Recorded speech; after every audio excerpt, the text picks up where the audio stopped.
how do you think the future will change with Black-owned businesses at the top and like management and leadership, more diversity from the top down?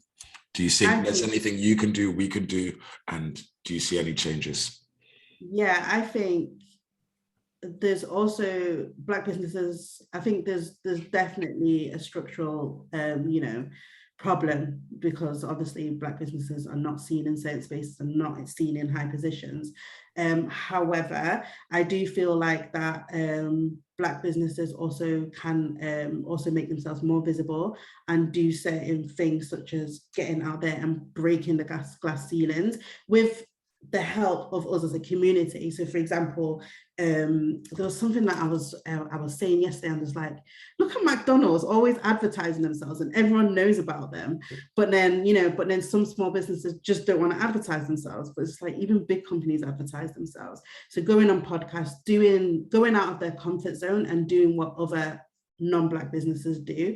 So I do feel like we're in a step in the right direction. I think if you attended Black Business Show and you've attended events like ours, they really are raising the bar, and I feel like we are in a step in the right direction.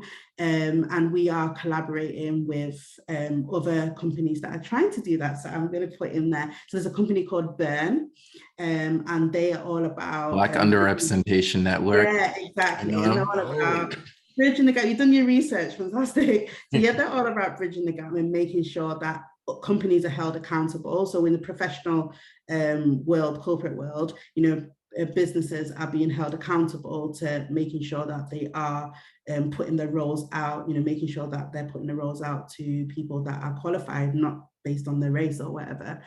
So I do think that, it's also about us not just settling for that's just the way it is, but then saying, no, I am going to go out there. So for example, when it comes to our business expos, the reason why we strive for excellence is because our aim is to also get people from not the community to come to our expos. So investors, people that are looking for these businesses, because when you do speak to these outside companies, they just think, because they're so in their community, they're like, we don't know where to find Black businesses. Like there's someone saying, what? Where did you get 100 businesses from? I said, we had to turn people away. There's just so many Black businesses out there. So it's just about us working collaboratively with these businesses that are willing to make changes and diversify their shops at shelves with Black businesses. And yes, I do think we're in a step in the right direction, and just making sure that we are doing what we're doing as a community. What you guys are doing is amazing. So yeah, I appreciate that. So there are, with a lot of small businesses, they're trying to get themselves out there, but there are more support networks